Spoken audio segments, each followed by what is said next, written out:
ప్రకృతితో మనిషికి విడదీయలేని బంధం ఉంది. పంచభూతాలతో నిర్మితమైన ఈ శరీరాన్ని నడిపించేది మానవాతీత శక్తి అని విశ్వసిస్తూ ఉంటారు. అందుకే పుట్టుక, జీవనం, మరణం అన్నీ చిత్ర విచిత్రాలే. వాటి వెనుక ఎన్ని శాస్త్రీయ కారణాలున్నా కానీ అవి అంతు చిక్కలేని సందేహాలుగా ఇంకా మిగిలిపోతూనే ఉన్నాయి. అందులో భాగంగా ప్రకృతి శక్తికి ప్రతిరూపంగా అమ్మను పూజించే పర్వదినమే బోనాలు. జూలై 6న ఆషాఢం రోజున ఇది మొదలైంది. జూలై 6న ఆషాఢ మాసం మొదలవుతుంది. జూలై 7న ఆదివారం బోనాలు ప్రారంభమవుతాయి.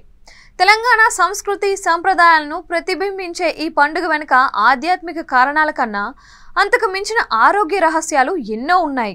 కొత్తకుండకి సగం వరకు సున్నం పూసి పై భాగానికి నూనె పూసి పసుపు కుంకుమ అద్దుతారు, చందనం చల్లుతారు. ఘటాన్ని అన్నంతో నింపి దాని చుట్టూ మామిడాకులు, వేపరమ్మలు దండ కడతారు. ఘటంపై దీపం వెలిగించేందుకు వీలుగా మట్టి ప్రమిద పెట్టి దీపం వెలిగించి చుట్టుపక్కల అందరితో కలిసి వెళ్ళి బోనం సమర్పిస్తారు. ఆషాఢం అంటే వర్షాకాలం మొదలు. ఊరు వాడ చిన్న చిన్న గుంటలు కూడా నీటితో నిండిపోతాయి. విషజ్వరాలు, అంటువ్యాధులు విజృంభించే సమయం ఇది. వైరస్ ద్వారా అంటువ్యాధులు వ్యాపిస్తూ ఉంటాయి.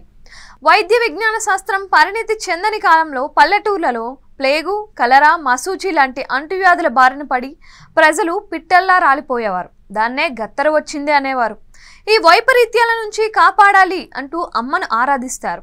ఈ ఆరాధన కోసం వినియోగించే వస్తువులన్నీ వైరస్ను నిర్మూలించేవే. ఊరు వాడ శుభ్రం చేయడం ద్వారా సగం సూక్ష్మక్రిములను తరిమి కొడితే వేపాకులు, పసుపు నీళ్లు వినియోగంతో అంటువ్యాధులను నిర్మూలించే ప్రయత్నం చేస్తారు. ప్రతి లోగిలి ముందు కల్లాపి చల్లడం, ముగ్గులు వేయడం, వేపాకులు, పసుపుతో సూక్ష్మక్రిములు దూరం అవుతాయి. బోనం కుండలో అన్నం, ఉల్లిగడ్డ, మిరియాలు, పరవాన్నం ఉంచి ఆ పైన మూత పెట్టి నూనె పోసి దీపం వెలిగిస్తారు. మొదట ఇంట్లో దేవుడి దగ్గర నుంచి ఆ తర్వాత ఆలయానికి వెళ్ళి అమ్మకు సమర్పిస్తారు. వంశం అభివృద్ధి చెంది కుటుంబం అంతా ఆయురారోగ్యాలతో ఉండాలని కోరుకుంటూ సాకపోస్తారు. మసూచి లాంటి అనారోగ్యాలు రాకుండా ఇది కాపాడుతూ ఉంటుంది. చేదుగా ఉండే వేపాకు వల్ల ఎన్నో ఆరోగ్య ప్రయోజనాలున్నాయి. ఆ గాలి తగిలినా కానీ ఆరోగ్యమే. అందుకే అంటువ్యాధులు ప్రబలే ఆషాఢం ఆరంభంలో బోనాల జాతరలో ఎక్కడ చూసినా వేపాకులు కనిపిస్తాయి. వేపాకుల వల్ల ఎన్నో ఆరోగ్య ప్రయోజనాలున్నాయి. పరగడుపునే వేపాకులు తింటే మధుమేహం అదుపులో ఉంటుంది. కడుపులో అల్సర్లు మాయమవుతాయి. గ్యాస్, కంటికి సంబంధించిన రుగ్మతలు తొలగిపోతాయి. గుండె రక్తనాళాలకు సంబంధించిన సమస్యలు కూడా తొలగిపోతాయి. అంతేకాదు ఎన్నో చర్మ వ్యాధులకు కూడా వేప దివ్య ఔషధంలా పనిచేస్తుంది.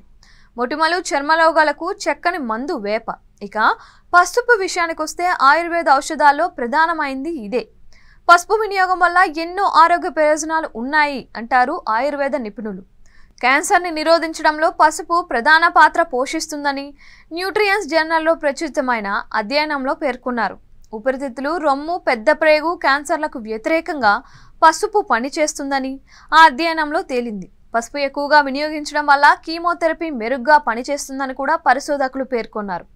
డిప్రెషన్ను తగ్గిస్తుంది, మెదడు ఆరోగ్యాన్ని మెరుగుపరుస్తుంది, గుండె ఆరోగ్యాన్ని కూడా కాపాడుతుంది. ఇంకా ఇన్ఫెక్షన్లు, గాయాలు, ఆటోఇమ్యూన్ డిజార్డర్స్ లేదా టాక్సిన్స్ వల్ల వాటి వల్ల వచ్చే మంటను పసుపు తగ్గిస్తుంది.